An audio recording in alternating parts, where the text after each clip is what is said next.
Assalamualaikum warahmatullahi wabarakatuh. My name is Agis Nafadila, and here I brought to you the chapter report of chapter 10 about other authors and what they have to say about disciplines. This report will be discussing the insight of educators on discipline, and it will explore various strategies for classroom management, and it will be focused on maintaining order and encouraging positive behaviors. The first statement will be come from the authors Rudolf Rickers. The first one will be democratic teaching. Now, what is democratic teaching? So, democratic teaching means treating students with respect, involving them in decision making, and creating a classroom where everyone's voices are matters. Drakers believe that students will behave better and learn more when they feel like they are belong and are valued. In a democratic classroom, the teacher is not a strict boss, but more like a guide who encourages responsibility, cooperation, and fairness. So, what is the example of democratic teaching? So, instead of the teacher always deciding the classroom rules alone, the students and teacher can work together to set rules that everyone can agree on. The second would be logical consequences over punishment. So instead of punishing students harshly, which will cause them fear and rebellion, Draker suggests that using logical consequences, the outcomes that are directly connected to the student's behavior. Logical consequences help students understand the effect of their actions instead and learn responsibility rather than just feeling that they need to be punished.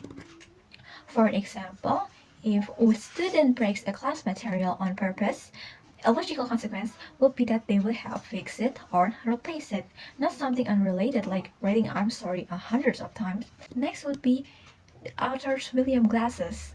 Here are his important ideas. The first would be choice theory and reality therapy. Choice theory states that all behavior is a choice. People do things because they are trying to meet their needs. And Glassers believe that we cannot control others, we can only control our own choices. Reality therapy is a way of helping students, or anyone actually, by focusing on what they can do to solve their problems, not blaming the past or making excuses. So instead of asking, why did you do that? Reality therapy asks, what will you do now to fix it?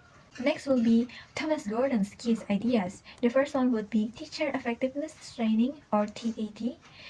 TET is a program Gordon created to help teachers communicate better with students. The goal is to build respectful, honest relationship where teachers listen more, talk calmly, and avoid yelling or threatening.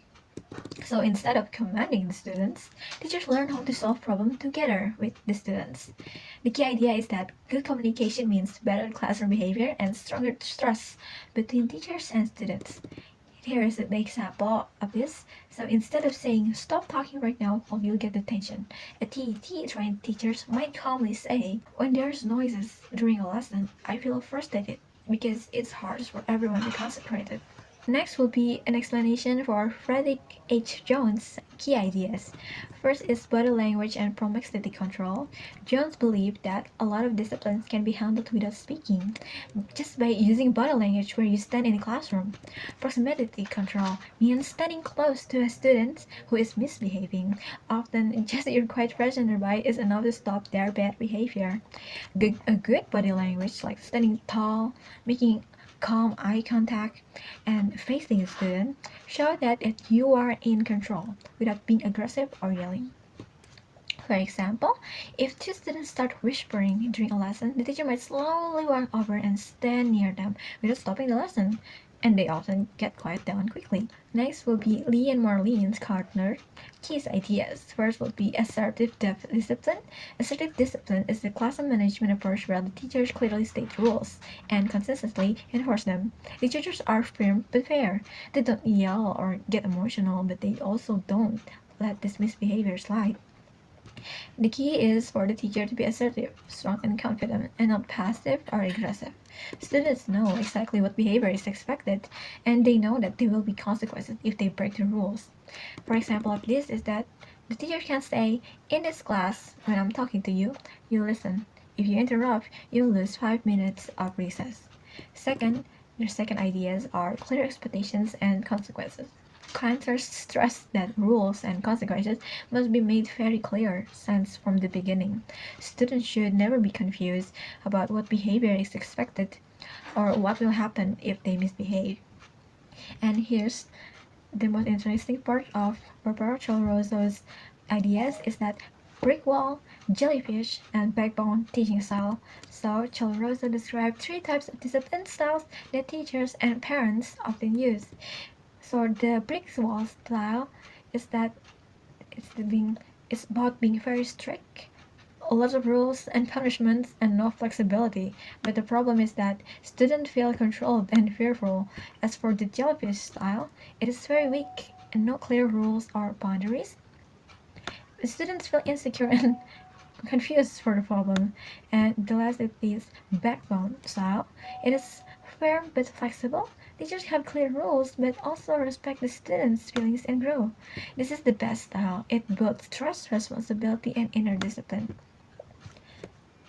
So here's the example for those teachers. A brick wall teacher would say, sit down, be quiet, and no excuses.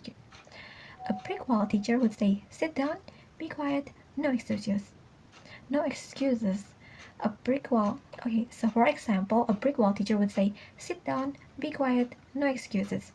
And a jellyfish teacher would say, please sit down or not, whatever you want. As for backbone teacher, the best one, would say we all need to sit quietly so now everyone can learn. Now I know that it's hard, but I know that everyone could do it. So, what are the common themes in this chapter? It is talking about responsibility and autonomy, clear communication and respect, and discipline as teaching, not punishing. What are the practical implications that you can implement to this one is that you can implement structured environment, respectful relationship, and discipline strategies aligned with philosophy. Next would be the conclusion. So all these authors' models align with established discipline theories. It is also focusing on the teaching over punishment, and further readings and workshop is recommended if you are still interested. Okay, that's all from me. Thank you for following my presentation today. Wassalamualaikum warahmatullahi wabarakatuh.